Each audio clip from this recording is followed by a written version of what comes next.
하나님의 말씀을 봉독하겠습니다. 역대하 28장 1절에서 4절까지의 말씀입니다. 구약성경 692면에 있습니다. 역대하 28장 1절에서 4절까지의 말씀을 봉독하겠습니다. 아하스가 왕위에 오를 때에 나이가 20세라 예루살렘에서 16년 동안 다스렸으나 그의 조상 다윗과 같지 아니하여 여호와 보시기에 정직하게 행하지 아니하고 이스라엘 왕들의 길로 행하여 바알들의 우상을 부어 만들고 또 흰놈의 아들 골짜기에서 분향하고 여호와께서 이스라엘 자손 앞에서 쫓아내신 이방 사람들의 가증한 일을 본받아 그의 자녀들을 불사르고 또 산당과 작은 산 위와 모든 푸른 나무 아래에서 제사를 드리며 분향하니라. 아멘. 역대하 27장과 28장은 각각 유다의 왕을 한 명씩 소개하고 있습니다. 27장은 요담이라는 왕이고 28장은 아하스 왕이죠. 27장 1절과 28장 1절을 보면 두 왕 모두 재위 기간은 16년이라고 되어 있습니다. 그러니까 왕으로 통치한 기간은 그 길이가 같은데 이 두 왕의 통치는 대조적이었다고 기록되고 있죠. 27장 2절을 먼저 보시면 요담에 대한 평가가 이렇게 나옵니다.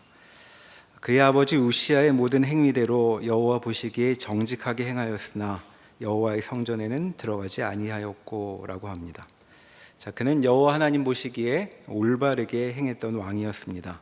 이 말 중간에 행하였으나 라고 해서 역접이 나와 좋은 평가에 단서가 붙어 있는 것 같지만 실은 이건 대단한 칭찬이라고 말할 수 있습니다.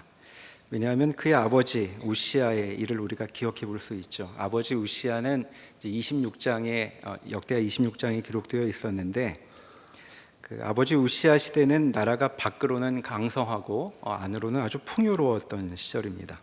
그가 하나님 보시기에 올바르게 행했기 때문이죠. 한데 이런 태평성대 끝에 사건이 하나 발생합니다. 26장 16절 이하에 보면 그가 그만 교만해져서 왕에게 금지된 행위를 했기 때문이죠. 자, 여호와의 성전에는 제사장들만 출입할 수 있었는데 웬일인지 왕이 자기가 직접 그 안으로 들어가서 분향을 하겠노라고 그렇게 선언을 합니다. 신하들이 거듭 만류를 하지만 고집을 부리다가 그는 끝내 나병에 걸리고 말지요. 자, 이 병에 걸리면 사람들과 함께 살 수가 없습니다. 왕도 왕궁에서 떠나가 별궁에서 머물다가 세상을 떠났다고 기록되어 있죠. 그동안 아들이 요담이 통치를 대신했었습니다. 자, 그러니까 27장 2절에 나오는 평가는 요담이 아버지만큼 잘했는데 심지어 아버지가 행한 죄조차도 짓지 않았다고 지금 단서를 붙이고 있는 것이죠. 자, 이어서 보면 27장 3절부터 요담 왕의 통치 시절의 일들이 기록되어 있습니다. 3절에는 수도인 예루살렘의 성전과 성벽을 보수한 일이 나오고 4절에는 나라 곳곳에 성읍을 건축하고 또 견고히 정비한 일이 기록되어 있습니다. 또 5절에는 나라 동북 쪽에 있던 암몬을 제압하여 공물을 받은 일이 기록되어 있죠. 자, 이 암몬은 아버지 우시아 때 그 유다의 지배 아래 두었던 나라였습니다. 근데 그때부터 조공을 바치던 암몬이 들고 일어났었는데 무리 없이 다시 제압했다고 말한 것이죠. 6절에 보듯이 그렇게 하여 그는 점점 강하여졌더라라고 그의 통치가 요약되고 있습니다. 그러니까 요담 왕의 통치는 내리막길이 없이 언제나 오늘이 어제보다 나은 시간이었다고 말하고 있는 것이죠. 이해하기 쉽게 비교하자면 그 조선의 세종대왕 시절 정도 말할 수 있을까 싶은 그런 통치를 한 왕이었습니다. 자, 이것이 요담의 통치에 대한 27장의 기록이었는데 이어지는 28장에 그에 이어 왕이 오르는 아하스 이야기가 시작이 됩니다. 그런데 그의 통치는 아버지와는 완전히 달랐죠. 28장 1절에 보면 그의 조상 다윗과 같지 아니하여 여호와 보시기에 정직하게 행하지 아니하고라고 아하스 왕의 통치에 대해 총평을 하고 있습니다. 자, 그 구체적인 사례가 2절부터 이어집니다. 2절에 보면 바알들의 우상을 부어 만들었다고 되어 있죠. 이것은 북왕국 이스라엘을 따라 행한 것이다라고 이야기하고 있습니다. 또 3절에 보면 심지어 자녀들을 불로 살라 제사를 지냈다고도 말합니다. 자, 흰놈의 아들 골짜기는 예루살렘 남쪽에 있었던 골짜기였는데 여기서 그 가나안 족속들이 제사를 지냈는데 이제 그들을 따라 행했다고 말하고 있습니다. 또 4절에 보면 나라 곳곳에 제사 지낼 만한 명소마다 찾아다니며 제사를 지내도록 이제 했다고 이야기하고 있죠. 물론 여호와 하나님을 섬기느라 그 수고를 하지는 않았을 것입니다. 자, 이렇게 아하스 왕의 통치를 보면 그는 나라를 돌볼 틈이 거의 없었을 정도로 아주 열심히 자식을 불에 태울 정도로 정성을 다해 여호와 말고 다른 신들을 섬겼다 이렇게 말하고 있는 것이죠. 자, 그래서 어떻게 되었을까? 그 결과가 5절 이하에 이어지고 있습니다. 5절에 보면 아람 왕에게 공격을 당해 많은 백성이 포로로 잡혀갑니다. 또 북왕국 이스라엘 왕에게도 많은 백성이 목숨을 잃었다고 기록하고 있습니다. 자, 북왕국 이스라엘의 공격과 관련해서 6절에 좀 더 자세히 이야기하는데 이스라엘의 베가 왕은 단 하루 만에 많은 군사들을 죽였다고도 말하고 또 이스라엘의 일개 장수가 유다의 왕자와 왕의 신복과 총리마저 죽여버린 일이 여기 기록되어 있습니다. 그러니까 왕의 올바르지 못한 통치는 이렇듯 백성들 모두를 괴롭게 하고 사지로 몰아넣고 있다고 지금 말하고 있는 것이죠. 자, 이것이 그 요담과 아하스에 대한 이제 성경의 기록입니다. 좀 더 자세한 내용으로 들어가기 전에 우리는 먼저 여기서 하나님의 백성으로 사는 삶에 대한 두 가지 정도의 이야기를 주목해 볼 수 있을 것 같습니다. 첫 번째는 유다 역사 전체를 조망할 때 요담 왕은 남왕국 유다가 시작된 이래 최고의 칭찬을 받은 왕이었습니다. 한편 아하스는 유다 역사상 가장 악한 왕이었죠. 그리고 정말 놀라운 것은 이들이 아버지와 아들이었다는 것입니다. 어쩌면 이렇게 다를까 싶은데 이 모습을 보면서 우리는 질문을 하게 되죠. 요담은 정말 나무랄 데가 없이 훌륭한 왕이었는데 자식 농사만은 잘못 지은 것일까 하는 그런 질문입니다.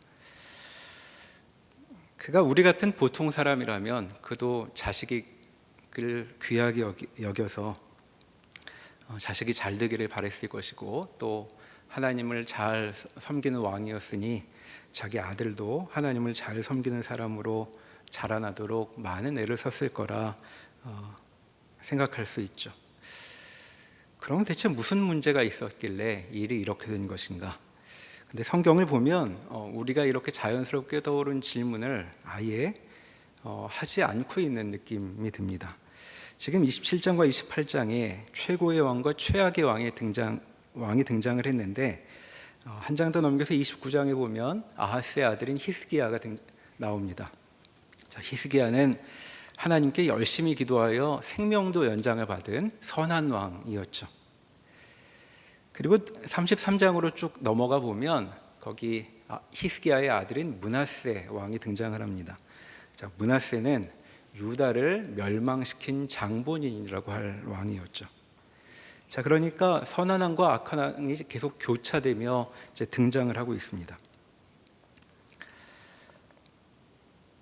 자, 그러니까 유다 역사를 보면 우리는 올바른 왕과 그릇된 왕이 출현해서 어떤 법칙을 발견하기 어렵다는 점을 먼저 확인하게 되죠. 그러니까 선한 왕을 키우는 것도 악한 왕을 막는 것도 좀처럼 사람 뜻대로 되지 않았다는 말입니다.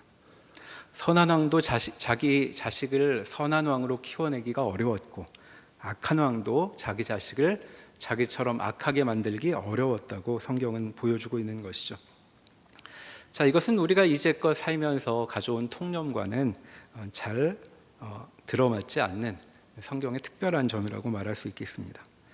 자, 우리는 자녀를 잘 키워보겠다는 일념으로 열심을 내죠. 그리고 결실하기도 합니다. 그렇게 자식이 번듯한 모양으로 성장하면 모두들 부모를 칭찬하고 또 부모는 남다른 자부심도 갖죠. 그 자부심이 넘칠 때에는 자식 키운 이야기가 간증도 되고 또 책으로 써서 내기도 합니다. 이렇게 키우면 자녀가 이렇게 훌륭해진다고. 자, 그러면 성경 속 왕들은 대체 뭘까 하고 묻게 되죠. 우리도 하는 일을 그들은 못한 것일까? 자, 우리는 성경이야말로 자녀 교육을 강조한다는 사실을 알고 있습니다. 신명기만 보아도 모세는 다가올 죽음을 앞두고도 자녀들에게 하나님의 율법을 정말 열심히 가르쳐야 한다고 그렇게 설교한 바가 있습니다. 자, 그런데 우리는 여기서 오해를 피해야 하죠. 그것은 우리가 잘하기만 하면, 그리고 우리가 정평 있는 프로그램을 도입하기만 하면 자녀들이 우리가 바라는 대로 잘 성장할 것이라고 성경은 가르치지 않는다는 것입니다. 자, 성경이 말하듯 우리는 자녀를 잘 양육해야 할 책임이 있지만 그렇다고 해서 그 결과를 우리가 좌우할 수 있는 것은 아니죠. 왜냐하면 자녀는 화초나 애완견 같은 것이 아니기 때문입니다.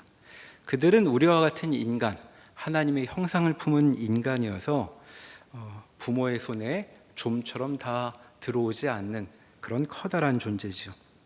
그러니까 화초를 키우듯 전문가가 나서서 이렇게 하면 원하는 그런 모양이 나오는 존재가 아니라는 것입니다. 자, 자녀들은 우리 손에 다 담기지 않는 커다란 존재들이어서 우리는 그저 우리의 할 바를 할 뿐이지 그들이 우리 프로그램대로 움직이는 것은 아니죠. 자, 이것을 구약 성경이 내내 보여주고 있습니다. 좋은 왕을 세우는 일, 그것은 정말 나라 전체의 중대사였을 것입니다. 그러나 사람은 뜻대로 되지 않죠. 자, 이것을 인정해야 합니다. 자, 이와 같은 점에서 우리는 사고방식의 전환을 요구받는다고 말할 수 있겠습니다. 자, 우리가 하나님께 요구받는 일은 무엇인가? 그것은 내 손에 쥐어지지 않는 일에 충성을 다하는 일이라고 말할 수 있겠습니다. 그러니까 혹시 자녀들이 뜻대로 되지 않아서 속상한 분들이 있다면 성경 속 이야기를 실제로 경험하고 있는 것이라고 생각하셔도 틀리지 않습니다. 부모가 자식에게 할 수 있는 것은 무언가 결실을 내겠다는 열심이 아니고 자기에게 주어진 역할을 그저 잘 감당하는 것이라고 말할 수 있겠습니다.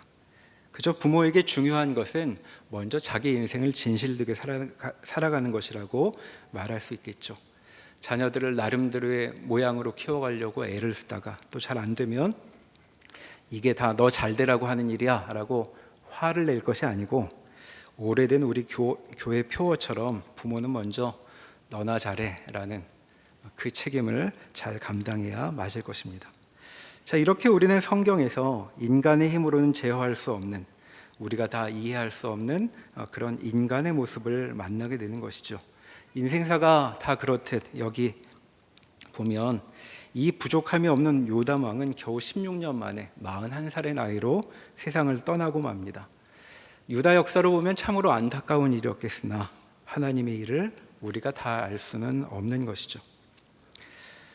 자, 이 두 사람을 통해 우리가 또 발견하게 되는 점이 하나 더 있습니다. 그것은 성경이 이 두 사람을 취급하는 방식이라고 말할 수 있죠. 자, 최고의 왕인 요담은 27장에서 모두 9절에 걸쳐 다뤄지고 있습니다. 한편 최악의 왕 아하스는 28장에서 27절에 걸쳐 서술되고 있죠. 그러니까 나쁜 쪽 이야기가 좋은 쪽 이야기의 3배의 분량입니다. 자, 우리 같으면 좋은 이야기는 길게 하고 부끄러운 이야기는 굳이 말해야 한다고 해도 짧게 언급하고 지나가기 마련이죠.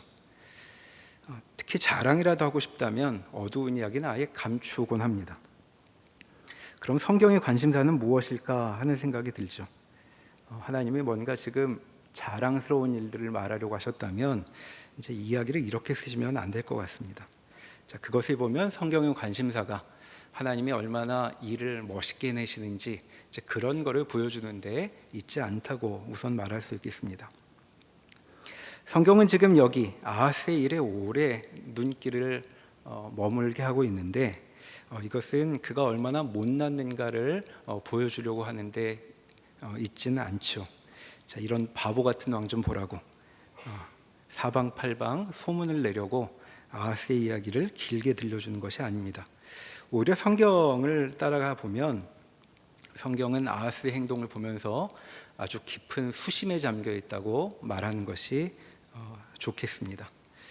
대체 이게 무슨 일인지, 이 일을 어쩌면 좋은지 우리를 불러서 함께 좀 들여다보자고 부르는 모양새죠. 사람이 얼마나 대단한 존재인데 인생이 이렇게 되고 마는가. 그의 선택과 판단은 어떤 결과를 드러내는지를 우리에게 보여주는지 보자고, 또 그리고 이런 인생은 어찌하면 좋을지 함께 생각해 보자고 우리를 초대하고 있는 것으로 보입니다. 자, 그래서 우리가 이어서 생각할 점은 대체 아하스의 이와 같은 선택은 어떤 결과를 초래하는가 하는 그 인생의 모습이라고 말할 수 있겠죠. 자, 이제 아하스의 이야기를 좀 더 살펴보겠습니다. 자, 아하스는 강력하고도 그리고 풍요로운 나라를 물려받았는데 5절 이하에서 본 것처럼 나라를 만신창이로 만들어 놓았습니다. 그의 통치 아래 백성들은 다른 나라로 끌려가든지 아니면 자기 땅에서 죽음을 당하든지 했죠. 백성들의 불행은 말로 다 할 수 없는 지경이었습니다. 자, 그러면 나라를 이렇게 이 꼴로 만든 왕은 어떤 심경이었을까? 자, 나라꼴이 어떻든 왕은 무신경했는가? 그렇게 보이지 않죠. 자, 유다가 겪은 것은 아람과 이스라엘의 공격만이 아니었습니다. 자, 17절 18절에 보면 그동안 유다에게 숨죽여 있던 온 나라가 봉기를 하죠. 17절에 보면 남방의 에돔이, 그리고 18절에는 서쪽의 블레셋이 공격을 시작을 했다고 기록하고 있습니다. 아버지 할아버지 때에는 다 잠잠하게 유다의 통치를 받았던 나라들이었는데 이제 온 사방에서 들고 일어난 것이죠. 자, 그래서 아하스 왕은 지금 정신이 없습니다.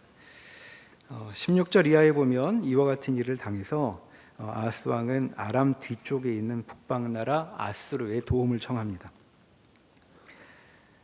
자, 그런데 쉽게 도와주지 않으니까 21절에 보면 성전과 왕궁의 보물을 긁어 모으고 또 신하들 집까지 뒤져서 있는 보물은 다 모아 아수르 왕에게 바치죠. 그러니까 위기에 빠진 나라를 구하려고 백방으로 노력 중이라고 말할 수 있겠습니다. 자, 그런데 그렇게 노력했는데도 결실이 없죠. 아수르에게 배신을 당하고 맙니다. 도와달라는 부탁을 받은 아수르의 디글랏빌레셀 왕은 오히려 유다를 공격했다고 여기 기록되어 있습니다. 자, 딱하기 이를 데 없는 모습이죠. 아하스가 대체 이런 일을 당하면 어떤 몰골이었을까 상상해 볼 수 있겠습니다. 자, 이런 처지에서 왕은 자신을 더더욱 곤궁한 상태로 몰아넣습니다. 자, 22절 이하에 보면 이제 왕은 눈에 뵈는 게 거의 없는 것 같죠. 자, 곤고한 상태에서 이상스러운 행동을 이어가고 있습니다. 23절에 보니까 다메섹 신들에게 제사를 지냅니다. 자, 다메섹은 아람의 수도니까 지금 아람의 신들을 의지하겠다고 말하는 것이죠. 자, 아람은 자기들을 공격해왔던 나라였습니다. 아마도 아수르가 아람을 치기를 바라서 아수르에 재물을 보냈었는데 아수르는 아람을 치지 않고 자기들을 치니까 아람 신들은 뭔가 그 힘이 있는가 보다 그렇게 생각을 했던 것 같기도 하죠. 근데 사실 생각해 보면 이왕 신을 섬기려면 아람의 신들이 아니라 아수르 신을 섬겨야 더 상식적일 것 같습니다. 그런데 지금 웬 아수르의 공격에 힘이 없는 아람의 신들을 섬기고 24절에 이어보면 그는 자기 나라를 지키지 못하는 여호와와 관련된 모든 기구들을 부수고 성전도 폐쇄해 버리고 있죠. 자, 우리 눈에는 자기가 잘못해서 지금 벌어진 일인 것 같은데 이상하게 여호와께 화풀이를 하고 있습니다. 자, 그리고 이렇게 살 길을 찾느라 다른 신들에게 열심을 내고 있죠. 아마 자식을 불에 태웠다는 이 일도 이와 같은 열심, 곤경에 빠져서 무언가 해결을 하려고 하는 그런 열심과 닿아 있는 일로 보입니다. 과연 아하스 왕에게 사는 일이 어떻게 느껴졌을까 싶습니다. 그의 마음에는 평안이 없고 항상 전전긍긍했을 것 같죠. 오죽하면 자기를 공격하는 적대국의 신들을 섬기겠다고 할까, 그런 생각이 듭니다. 자, 왕에게는 흰머리가 늘어가지만 그러나 안타깝게도 이런 열심은 그를 자꾸 더 막다른 곳으로 몰아넣고 있는 것이죠. 23절에 보면 그가 이런 마음의 뜻을 품습니다. 아람의 신들에게 제사하면서 나도 그 신에게 제사하여 나를 돕게 하리라 하는 그런 바람을 표하고 있죠. 하지만 실상 그런 행동은 이어지는 구절에 나오듯 그 신이 아하스와 온 이스라엘을 망하게 하였더라라는 결과를 가져오고 맙니다. 자, 그는 지금 갈피를 잡지 못하며 삶을 더욱 엉망으로 만들어가고 있습니다. 자, 이것이 무엇인가? 바로 하나님 보시기에 올바르지 못한, 정직하지 못한 삶의 결과라고 말할 수 있겠습니다. 그의 삶은 참으로 수고로웠으나 열심을 내면 낼수록 그는 궁지로 떠밀리고 말죠. 모든 것을 바쳤지만 아무것도 손에 남아있지 않습니다. 심지어 사랑하는 자식들마저 내줬지만 그에게 남은 것이라고는 손가락 사이로 빠져나가는 것 같은 모래, 그 모래 같은 인생이라고 말할 수 있겠습니다. 자, 이것이 악한 아하스의 삶이었죠. 자, 하나님 보시기에 올바르게 정직하게 행동해야 한다고 성경이 제3 강조하고 있는 이유는 바로 이와 같은 삶을 피하라는 경계라고 말할 수 있겠습니다. 자, 성경의 교훈은 분명하죠. 이렇게 살면 안 된다는 것입니다.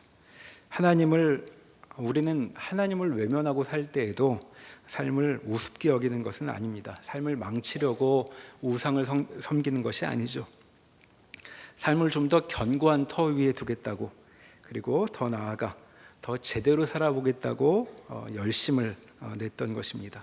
뭔가 하나님 외에도 의지할 만한 온갖 것들을 찾고 추구했던 것이죠. 그러나 그에게는 무엇 하나 남아있는 것이 없습니다. 자, 우린 그래서는 안 된다고 성경은 우리를 교훈하고 있습니다. 삶을 그렇게 살면 안 된다고, 아하스를 반면교사로 삼아 다른 삶을 추구해야 한다고 성경은 가르치고 있는 것이죠. 자, 그런데 성경은 이렇게 교훈을 주는 것으로 이야기를 마무리 짓고 있지 않습니다. 왜냐하면 여기까지 와 있는 이 아하스에 대해서 성경은 더 깊은 관심을 보여주고 있기 때문이죠. 자, 아하스는 이제 어찌하면 좋을까 하는 질문을 성경은 답하고 있습니다. 다시 8절로 올라가 보면 아하스 시절의 이야기가 한 가지 더 소개되고 있습니다. 자, 5절 하반절부터 유다가 북왕국 이스라엘에게 시달린 이야기가 나왔죠. 자, 죽임도 당하고 끌려가고 하는 일이 있었다고 말하고 있습니다. 자, 그런 가운데 있었던 일 하나가 여기 소개됩니다. 자, 8절에 보면 20만 명이나 되는 유다 백성이 재산까지 다 빼앗긴 채 북왕국 이스라엘의 포로로 끌려가고 있는 내용이 나옵니다. 자, 북왕국 수도인 사마리아에 거의 이르렀는데 오뎃이라는 선지자가 귀환하는 이 군대를 맞이하죠. 자, 굳이 왜 성읍 밖에까지 나와서 이들을 맞이했는가? 그것은 대승을 거둔 군대의 개선을 축하하기 위한 것이 아니었습니다. 오히려 이들을 꾸짖기 위해서 길에 나선 것이었죠. 자, 9절부터 나와 있는 그 오뎃 선지자의 말을 한번 살펴보겠습니다. 제가 9절 중반부부터 읽겠습니다. 그가 사마리아로 돌아온 군대를 영접하고 그들에게 이르되 너희 조상의 하나님 여호와께서 유다에게 진노하셨으므로 너희 손에 넘기셨거늘 너희의 노기가 충천하여 살육하고 이제 너희가 또 유다와 예루살렘 백성을 압제하여 노예로 삼고자 생각하는도다. 그러나 너희는 너희의 하나님 여호와께 범죄함이 없느냐? 그런즉 너희는 내 말을 듣고 너희의 형제들 중에서 사로잡아온 포로를 놓아 돌아가게 하라. 여호와의 진노가 너희에게 임박하였느니라 한지라. 자, 이것이 선지자의 말인데 선지자뿐만 아니라 12절에 보면 북왕국 에브라임 지파의 우두머리들도 함께 나와 있었다고 여기 말하죠. 자, 이들도 이 우두머리들도 함께 나와서 이 행군을 저지하고 있습니다. 자, 그들의 말도 5대 선지자의 이야기와 마찬가지죠. 13절을 읽어보면 그들에게 이르되 너희는 이 포로를 이리로 끌어들이지 못하리라. 너희가 행하는 일이 우리를 여호와께 허물이 있게 함이니 우리의 죄와 허물을 더하게 함이로다. 우리의 허물이 이미 커서 진노하심이 이스라엘에게 임박하였느니라. 이렇게 말하죠. 여기 이 장면은 가만히 보면 좀 특이합니다. 성경에서 흔한 일이 아닌데 지파의 우두머리들이 여기 등장하고 있죠. 자, 지금 군대가 돌아오는 길이었습니다. 그것도 대단한 전리품을 챙겨서 돌아오고 있죠. 그런 군대를 맞이하고 이들의 행동을 막는 일인데 이런 규모의 일에 왕이 등장하지 않습니다. 왕이 전혀 언급되지 않고 일이 진행되어 가죠. 여기엔 왕의 목소리가 없습니다. 자, 어찌된 일인가? 이스라엘 역사를 돌아보면 이 시절에는 나라는 아직 명맥을 유지하고 있었지만 북왕국 이스라엘의 왕정은 이미 붕괴한 상태로 보이죠. 그러니까 지금 북왕국은 이미 나라가 기운 상태라고 말할 수 있습니다. 자, 이런 곤란한 형편에서 기울어가는 이웃 남왕국을 보고 기회를 틈탔던 것이죠. 자, 이런 상황이 그 선지자와 우두머리들의 말에 이미 언급되어 있습니다. 10절에 보면 그러나 너희는 너희 하나님 여호와께 범죄함이 없느냐라고 말하기도 했고 11절에는 여호와의 진노가 너희에게 임하였느니라 라고 말합니다. 또 13절에도 너희가 행하는 이 일이 우리를 여호와께 허물이 있게 함이니 우리의 죄와 허물을 더하게 함이로다. 우리의 허물이 이미 커서 진노하심이 이스라엘에게 임박하였느니라 라고 말하고 있죠. 자, 그러니까 지금 이미 기울 대로 기운 북왕국 백성들은 남쪽 형제의 곤경에서 자기들을 위할 호기를 잡았던 것입니다. 자, 그렇게 해서 성공에 돌아왔는데 선지자와 우두머리들이 나와서 이들을 말리고 있었던 것이죠. 자, 이어지는 14절 이하를 보면 이 말이 설득이 됐는지 북쪽 군대는 남쪽에서 얻은 전리품들을 다 내어놓습니다. 그리고 이들을 설득한 사람들이 주동이 되어서 잡혀온 포로들을 입히고 먹이고 상처를 돌보게 하고 돌려보내죠. 자, 그러니까 지금 8절 이하에 나와 있는 이 이야기는 무슨 사건이냐 하면 이미 망한 나라의 백성들이 아직 망하지 않은 나라의 백성들을 돌보는 사건이었습니다. 자, 여기서 우리는 성경의 아주 특이한 대목을 보게 되는 것입니다. 자, 흔히 우리는 이스라엘 역사를 보면서 그 남왕국과 북왕국의 역사를 쭉 따라갈 때면 나라가 망하는가를 유심히 살펴보고 그것을 기준으로 삼죠. 그래서 역사를 읽을 때 나라가 망하기 전까지는 긴장이 내내 유지됩니다. 읽는 우리도 유지가 되죠. 어떻게든 이 일이 멈춰주면 좋겠다 그런 마음으로 읽습니다. 그런데 이미 나라가 넘어간 것을 확인하고 나면 이제 그런 긴장이 탁 풀려버리죠. 다 끝났다고 생각하기 때문입니다. 일이 다 끝나버렸으니 더 신경 쓸 것도 없겠다. 이제 더 노력할 것도 없겠다 그런 생각이 들죠. 그래서 예레미야서 같은 데를 읽을 때면 이미 나라는 다 망해버린 것 같은데 선지자는 뭘 그리 애를 쓰는가 그런 질문이 들기도 합니다. 하지만 성경의 시선을 따라가 보면 나라가 망하느냐 아니냐는 아주 중요한 문제이긴 하지만 이야기를 끝내는 결정적인 기준이 되지 않는다는 점을 우리는 확인할 수 있죠. 여기 북왕국 백성들이 그 점을 보여주고 있습니다. 자, 삶은 여전히 끝나지 않아서 여기서처럼 망한 나라 사람들도 여전히 삶에서 진지하게 대면해야 할 주제를 만나고 있는 것이죠. 그러니 우리는 성경을 읽으면서 그래 사람은 악하면 안 돼 같은 교훈만으로 성경을 덮을 수는 없는 것입니다. 우리는 교훈대로 행하려고 노력해야 맞죠. 그러나 우리는 그렇게 교훈을 따르기만 하면 되는 간단한 존재가 아닙니다. 자, 우리는 귀에 못이 박히도록 교훈을 강조받았지만 삶을 또 일을 망칠 때가 많이 있죠. 자, 아하스처럼 아예 자기 삶을 절벽으로 밀어넣기도 합니다. 자, 이런 우리에게 성경이 말을 건네고 있는 것이죠. 삶은 여전히 계속된다는 것입니다. 어리석음과 욕심으로 다 망가뜨리는 삶이어도 여전히 우리는 우리가 하나님 앞에서 어떻게 살 것인가와 같은 질문에 여전히 진심을 다해 답을 해야 할 자리에 서 있는 것이라고 성경은 가르치고 있습니다. 자, 그러니까 아하스는 그저 유다 왕들 가운데 가장 악한 모습을 보여주면서 그렇게 살면 안 돼 라고 말하는 반면교사이기만 한 것이 아닙니다. 우리는 그 사람처럼 그렇게 악해서는 안 될 것입니다. 하지만 실상은 그렇게 악하게 되기도 하는 것이 우리 삶의 경험이기도 하죠. 우리는 사방에서 그런 모습을 봅니다.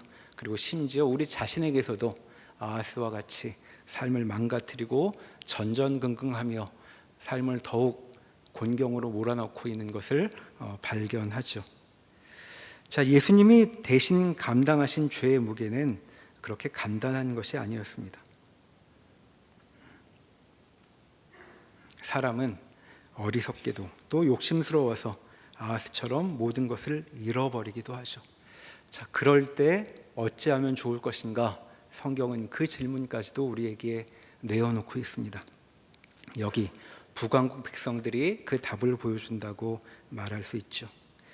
자, 나라조차 잃어버린 그들이 이제 모든 게 끝나버린 것 같은 사람들인데 그들은 주의 말씀을 쫓아 남쪽 형제들에게 긍휼을 베풀었습니다. 참, 그들처럼 모든 것을 잃어버린 아하스 같은 존재도 하나님 앞에서 여전히 그분의 뜻을 따라 순종할 기회를 갖고 있다고 성경은 말하고 있는 것입니다. 자, 아하스는 누구인가? 우리에게 익숙한 표현으로 말하자면 아하스는 죄인입니다. 자, 스스로 모든 것을 빼앗긴 죄인에겐 무엇이 남는가? 이것이 이 아하스의 인생에 드러나고 있는 질문이죠. 모든 것을 잃어버린 그에게 남아있는 것은 무엇인가? 성경은 여전히 그가 하나님 앞에서 돌이킬 수 있다고 말하고 있습니다. 자, 그렇기 때문에 이 죄인의 현실에 대해 성경은 이렇게 말하고 있는 것입니다. 모든 것을 잃어버린 죄인이어도 그는 하나님만은 잃지 않고 있다는 것이죠. 하나님은 하나님의 뜻을 저버린 인생들에게조차 여전히 유일한 소망으로 계시는 것입니다. 그들은 여전히 하나님을 부르고 하나님께 돌아올 수 있습니다. 우리가 어떤 자리에 있든 우리는 다시 하나님을 부르고 주께서 우리에게 펼치신 뜻에 순종할 기회를 갖고 있는 것이죠. 우리는 다시 하나님을 부르며 긍휼을 구할 수가 있습니다. 자, 그러니 우리는 기억해야 하겠습니다. 모든 것을 잃어버린 자에게 유일하게 남아있는 것은 하나님뿐이라는 것입니다. 그분만이 모든 것을 잃어버린 자에게 남아있는 분이죠. 자, 우리가 이와 같은 사실을 기억하길 바랍니다. 우리가 삶의 어느 자리에 있든 우리의 유일하신 소망이신 하나님께로 돌아서는 그 지혜를 절대 잊지 않기로 이 시간 다시 한번 다짐하는 시간이 되길 바랍니다. 기도하시겠습니다. 하나님, 인생사에 펼쳐지는 일들은 저희가 다 이해하거나 감당할 수 있는 것이 아닙니다. 저희의 자금을 기억하고 겸손히 크신 하나님께로 나아가게 하옵소서. 이를 그르치는 죄인들을 유심히 살피시는 하나님의 긍휼하심을 찬송합니다. 죄의 한복판에서 신음하는 때에도 다시 하나님을 바라보고 주께 소망을 두어 주께로 돌이키는 복을 누리게 하옵소서. 예수님의 이름으로 기도합니다. 아멘.